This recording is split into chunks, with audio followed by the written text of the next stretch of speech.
Hey patients, so I wanted to give you a quick update.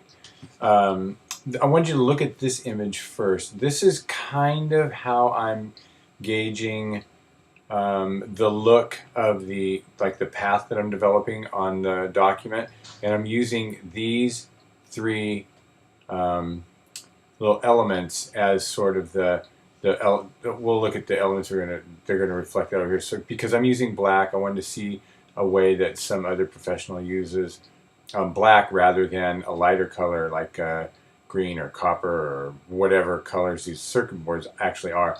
So you can see down here I've got a number of examples. I'm using these three elements and I've chosen to use them in a specific way, but that can be changed. I'm looking for a little input. Let me get this out here. So let's look at what I've done so far. I've just done some tweaking. So I've tried to come up with a more consistent appearance.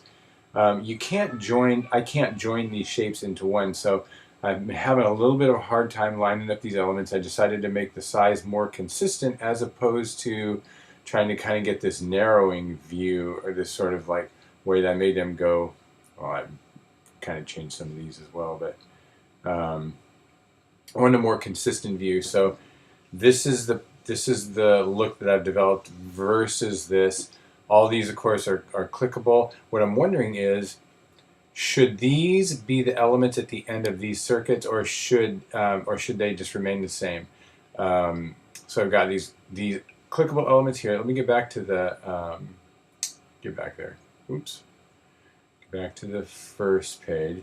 So what I've done here is I've developed a number of these icons, and so this is how these work. These are the rollover states. This tells you this is a group work, and kind of like I've just chosen icons I think will be interesting. This is group work. This is a warning, opportunity, bright idea. I mean, they're self-explanatory. Danger, choices, and time sensitive. So I've tried to make this consistent across the board. These buttons are resizable and they can be posted anywhere within the page. And they can link to anything. They can either link to a document or they can link to another website. So take a look at this. If you like this idea, I'm going to go ahead and move forward with the rest of the document.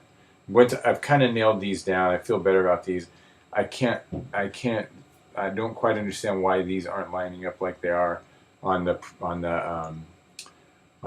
page, but they are in my design document. They're not here. So I've just kind of spent too much time tweaking this, and I need to move on. So if you could give me an idea if this is a good direction, then we'll move forward. Oh, so look at these elements here. So I've kind of decided that this is the course element, this is the course content element, and this is the instructor's element. So I'm going to kind of use this idea throughout. I won't necessarily use this spacing. I've been kind of playing with ideas of that too. Anyway, so in these first two pages, this will give you an idea. And then we've got all this space over here that could be, we could take these elements and put them here, right? Like to talk about, like, you know, whatever, there's a time issue with something here, or there's something to be aware of about this instructor, or whatever. So this is kind of where I'm going, and I'm just gonna move on if you think that this is an acceptable sort of